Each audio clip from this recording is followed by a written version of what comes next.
அனைவருக்கும் முதலில் என் வணக்கத்தை தெரிவித்துக் கொள்கிறேன். வேதத்தின் நாயகனாக வேத பரம்பொருளாக வீற்றிருக்கக்கூடிய ஸ்ரீ வரசத்தி விநாயகர் பெருமானை மனதார தியானித்து திருக்கோவிலில் வீற்றிருக்கக்கூடிய உலகளந்த பெருமான் பூங்கோள புஷ்பவள்ளி தாயாருடைய அநேக ஆசீர்வாதத்தோடு இந்த ஏவி அஸ்ட்ராலஜி வி மல்டிமீடியா சேனலுக்கு தங்களை அன்போடு வரவேற்கிறேன். பொதுவாக ஜோதிடத்தில் பல்வேறு விதமான பலாபலன்கள், பல்வேறு விதமான முறைகள் இருப்பினும், ஏன்னா காலத்திற்கேற்ப சூழ்நிலைக்கேற்ப ஒவ்வொன்றும் மாடர்ன் டெக்னாலஜியாக மாறி வருது. அப்படி மாடர்ன் டெக்னாலஜியாக மாறி வரக்கூடிய காலகட்டங்களில் இப்போது மருத்துவ ஜோதிடம் என்று சொல்லக்கூடியது கொஞ்சம் நல்லா கரெக்டான ஒரு வியூஸாக இருக்குது. அதாவது என்னன்னு பார்த்திங்கன்னா, ஒருவருக்கு வரும் முன்னே காப்பது. இப்போ ஒரு தொந்தரவு வந்ததுக்கப்புறம் ஓடி போய் உட்காந்துட்டு ஹாஸ்பிட்டலில் ட்ரீட்மெண்ட் எடுக்கிறதுக்கு பதிலாக வரும் முன்னே எந்தெந்த உறுப்புகளை அவங்கள பாதிக்க வைக்கலாம் அப்படிங்கிறத பற்றிய சிறு அறிமுகம் மட்டுமே நான் இப்போ எடுக்கிறேன். உங்களுக்கு மேலும் இதை பற்றிய விருப்பங்கள் இருந்தால் கமெண்ட் பாக்ஸில் சொல்லுங்கள். ஒவ்வொன்றும் டீப்பாக நான் கொண்டு வரேன். அதாவது பொதுவாக ஜோதிடத்தில் நம்ம சொல்லக்கூடிய பாவகம் சொல்லனா 6, 8, 12 பாவகம்னு சொல்லுவோம். ஸோ 6, 8, 12 மறைவு ஸ்தானங்களாக இருப்பினும் அது அதாவது வெளிநாடு செல்வதற்கு, கல்விக்கு, அனைத்திற்கும் உகந்த ஸ்தானமாக இருந்தாலும் சத்ருக்கள் ஸ்தானமும் வரும், அதே மாதிரி ரோகஸ்தானமும் வரும். அதே மாதிரி பார்க்கும்பொழுது இந்த 6 குடைவன் திரிகோண சக்கரத்தில் இது மாதிரி சஷ்டாஷ்டகம், வைநாசிகம் அந்த மாதிரியான ப்ராப்ளங்களில் இருந்தாலும் எந்தெந்த உறுப்புகளை எந்தெந்த கிரகங்கள் முதல்ல ஆளுமை இருக்குது அப்படின்னு தெரிந்தால் அதற்குண்டான உரிய சிகிச்சை மூலமாக பல்வேறு விதமான நோய் நெருக்கடி வருவதை தவிர்த்து கொள்ளலாம் முன்கூட்டியே.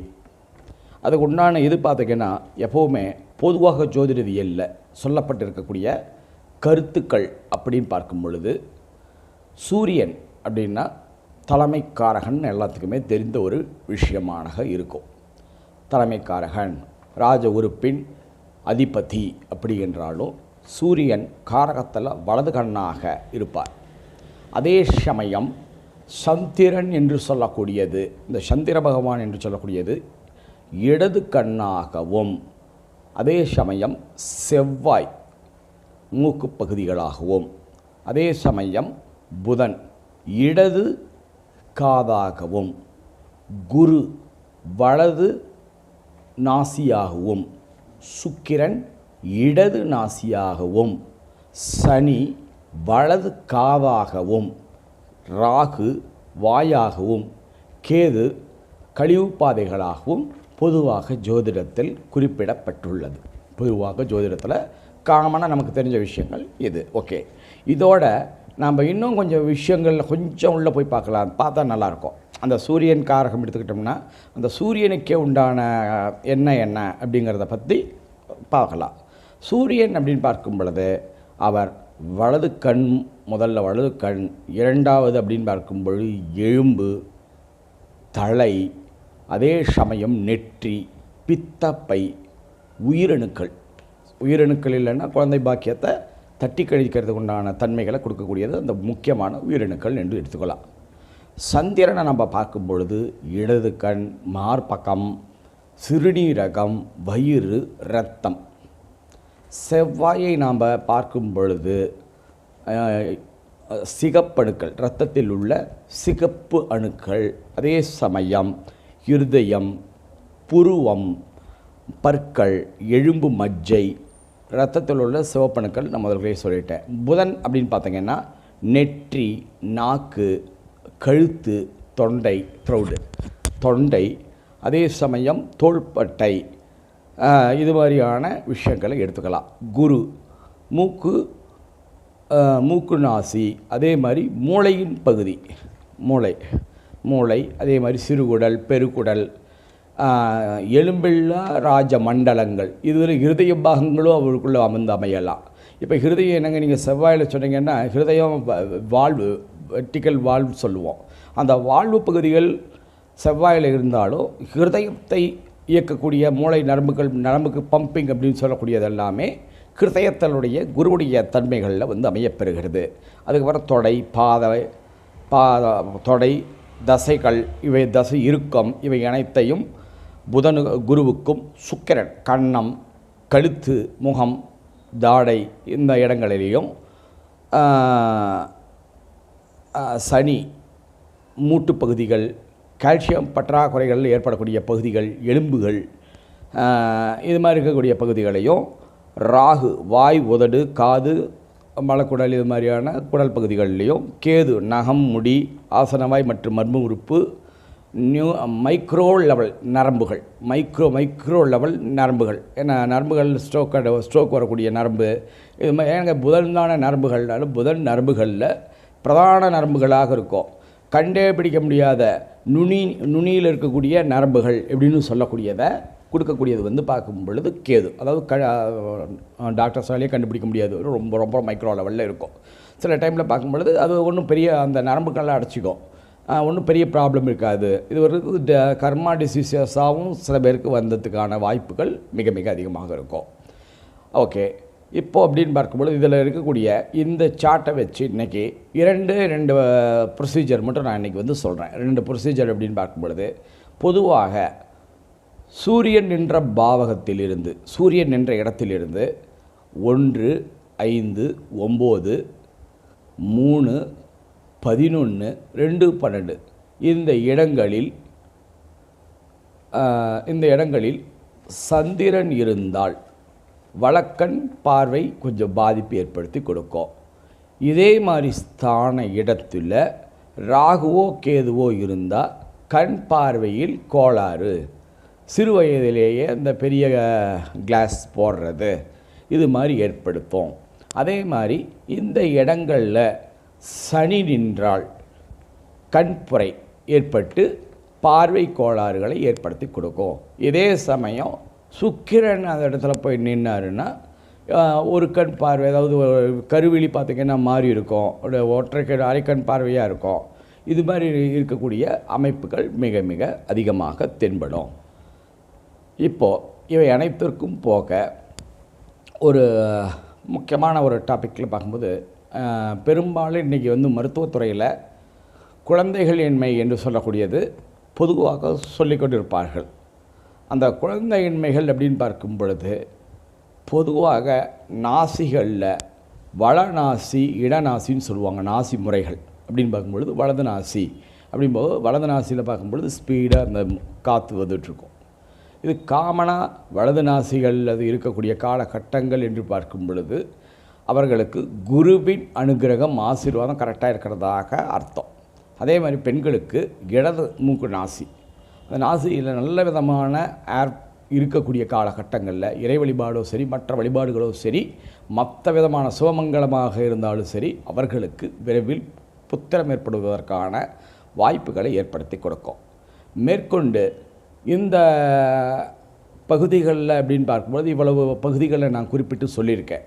இந்த பகுதிகளில் இதுக்குண்டான தசாபுத்தி வருதா, வரக்கூடிய காலகட்டங்களில் இப்போ உதாரணமாக எடுத்துக்கலாம். நம்ம ஆளுங்களுக்கெல்லாம் 7.5 சனி, அஷ்டம சனின்ட்டு உட்காந்துருப்பாங்க பார்த்திங்கன்னா.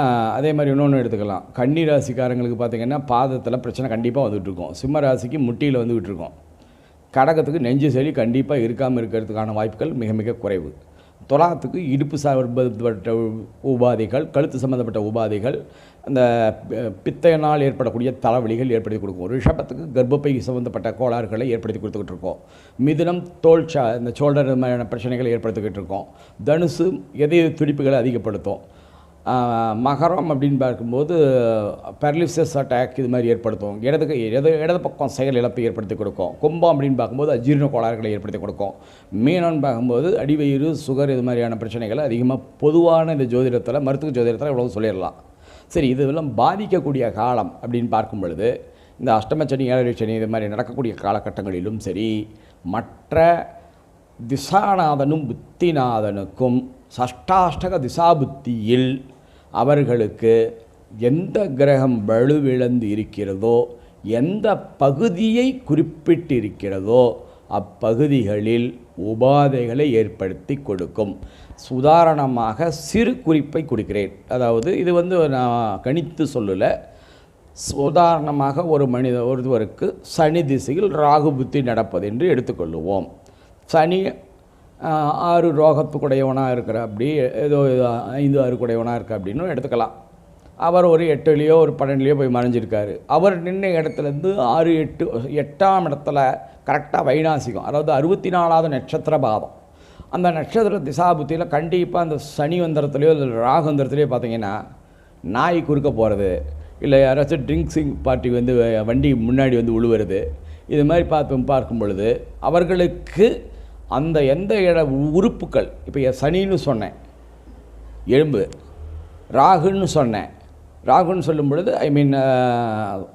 உபாதைகள் இருக்கக்கூடிய பகுதிகள் என்று சொல்லக்கூடியது சொல்லிடுது. அதாவது எலும்புகள், வாய், உதடு, காது, மூஞ்சி எல்லாம் பேர்ந்து வண்டியில் இருந்து எகிரி குதிச்சு மூஞ்சி எல்லாம் பேர்ந்து எல்லாம் இது பண்ணிட்டு வந்து நிற்பாங்க. இவங்க ஒழுங்காக போனாலும் இந்த திசாபுத்தியில் இல்லது இடுப்பு சம்மந்தப்பட்ட இடமா இருந்தால் கிராச்சஸ் ஆகிடும். ஸோ இது வந்து இதை எதுக்கு சொல்ல வரேன்னா, ஒவ்வொரு மனிதனும் இந்த திசாபுத்தி பலன்கள் மற்ற ஜோதிட நண்பர்கள் உரைக்கும்போது இதையும் நீங்கள் கவனத்தில் எடுத்துக்கொள்ளுதல் வேண்டும். ஏன்னா இப்போ நான் இருக்கேன்னா நான் ஏதோ ஒரு விதமான முடிஞ்ச அளவுக்கு என்னால் முடிஞ்ச ப்ரெடிக்ஷன் நான் கொடுத்துக்கிட்டு தான் இருப்பேன், கொடுக்காம விட மாட்டேன். மெடிக்கல் அஸ்ட்ராலஜியில் கொஞ்சம் ஜாக்கிரதையாக இந்த உறுப்புகளை பார்த்துக்கோங்கன்னு சொல்லுவேன். ஸோ எல்லாருக்கும் காலத்தாமதம், எனக்கே சில ஆலய பணியோ திடீர்னு நான் போகக்கூடிய பணியோ இருந்தால் அந்த வார்த்தைகள் மறந்து உங்கள் கிரக நிலை ஜோதிட நிலையே மாற்றிட்டு போகலாம். ஸோ அது மாதிரியான அவர் கொஞ்சம் அந்த ஒரு நிமிஷம் அந்த தாமதம், அந்த ஒரு நிமிஷம் சொல்லக்கூடிய வார்த்தைகள் மாறினால் கூட மருத்துவ செலவில் இன்றைய பொருளாதாரங்கிறது எவ்வளவு முக்கியங்கிறது கண்டிப்பாக தெரியும். இன்றைக்கி பொருளாதாரம் ரொம்ப ஏர்ன் பண்ணுறது ரொம்ப கஷ்டம். அதில் போய் நீங்கள் ஹாஸ்பிட்டலில் படுத்து லேக்கணக்கில் மெடிசன் எடுக்கக்கூடிய வர்க்கங்களாக இருந்தால் கொஞ்சம் கடினமாக அவர்களுடைய ஜீவனாதாரம் பெரிதும் பாதிக்கப்படும். அதனால் இந்த திசாபுத்தி வரும்பொழுது ஸ்பீடு பிரேக், நாய்க்கு குடிக்க வர்றது, ட்ரிங்க்ஸ் பார்ட்டிஸ் இது மாதிரி இருக்கிறது எல்லாமே அவாய்ட் பண்ணிக்கோங்க.